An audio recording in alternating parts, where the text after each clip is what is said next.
Bonjour à tous, le thème du jour, les vices cachés d'une maison ancienne.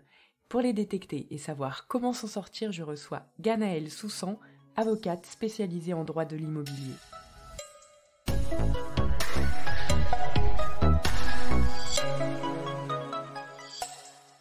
Ganaëlle, pouvez-vous nous dire ce qui est considéré comme un vice caché ?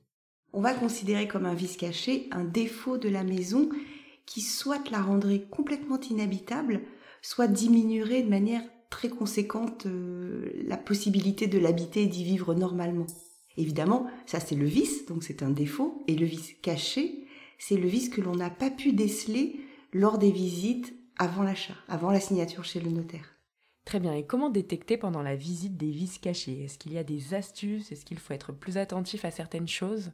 C'est très difficile, il faudrait presque même faire un audit systématique de la maison, depuis les fondations jusqu'au plafond. Alors, personne ne fait ça. En plus, je pense que si on le faisait systématiquement, on trouverait toujours des défauts. Il y a peu de biens immobiliers qui n'ont techniquement aucun défaut.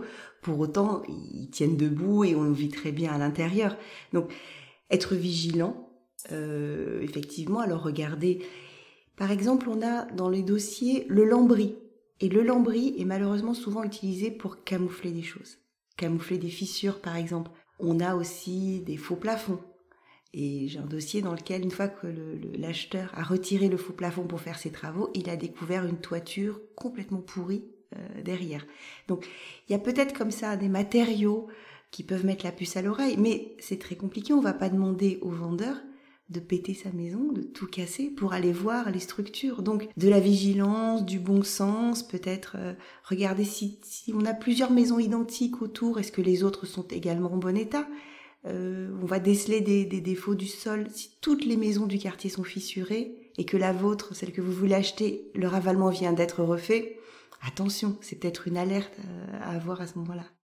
Parfait, et avez-vous un exemple concret à nous donner ?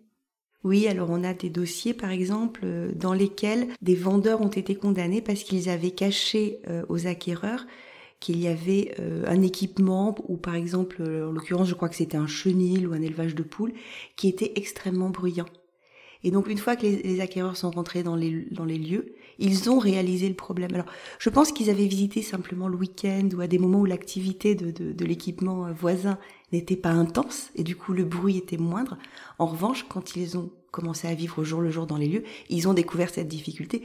Et dans ce cas-là, la juridiction a considéré que non seulement les vendeurs le savaient, puisqu'ils vivaient là depuis des années, mais qu'ils l'avaient caché, en tout cas qu'ils n'en avaient pas informé expressément les acquéreurs. Et que le bruit, qui n'est pas un défaut physique de la maison qui permet d'habiter, mais en tout cas est tellement désagréable, tellement insupportable, qu'il diminue considérablement l'habitabilité des lieux. Et ça s'est terminé comment ? Les acquéreurs ont eu gain de cause, je pense qu'ils ont obtenu carrément l'annulation de la vente. Parfait, et si on constate un vice caché, combien de temps on a pour se retourner contre le vendeur ? Alors, l'acquéreur a 2 ans pour agir contre le vendeur et ce délai, il part à partir du moment où il découvre le problème. Donc, ce peut être des années après la vente, mais c'est 2 ans maximum après le jour où il s'est rendu compte de l'existence du vice. Et quels sont les recours, les process ? Comment ça se passe précisément ?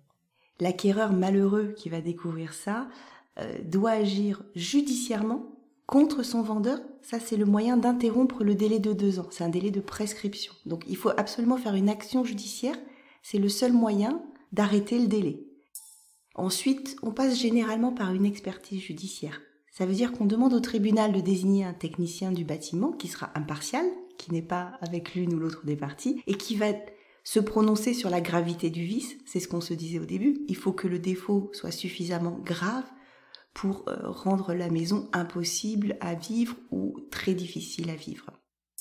Ce technicien, on va aussi lui demander de déterminer avec les éléments de preuve qu'il aura au fil de l'eau, est-ce que le vendeur connaissait le vice et l'a caché ? Parce que c'est l'une des conditions pour avoir gain de cause dans ce type de procès.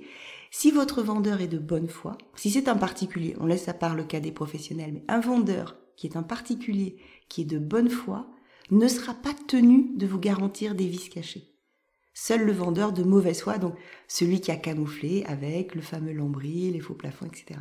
Et donc, une fois qu'on a passé l'expertise judiciaire, qui dure quand même généralement plusieurs mois, voire une année, que l'expert a déterminé, en tout cas a donné des éléments d'information intéressants là-dessus, on retourne devant le tribunal pour lui demander soit l'indemnisation du préjudice que l'on subit, le coût des travaux, la difficulté, préjudice de jouissance, la difficulté à vivre dans les lieux.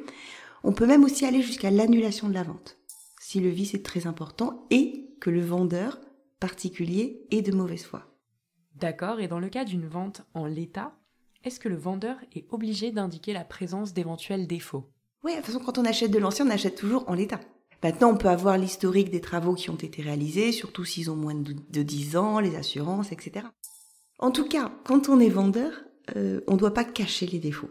Alors, il faut trouver la bonne mesure entre les énoncer, les mettre en avant, ce qui peut préjudicier à la partie commerciale de la vente, et les camoufler, ce qui va préjudicier à la partie juridique de la vente. C'est un équilibre à trouver, mais l'honnêteté, la bonne foi...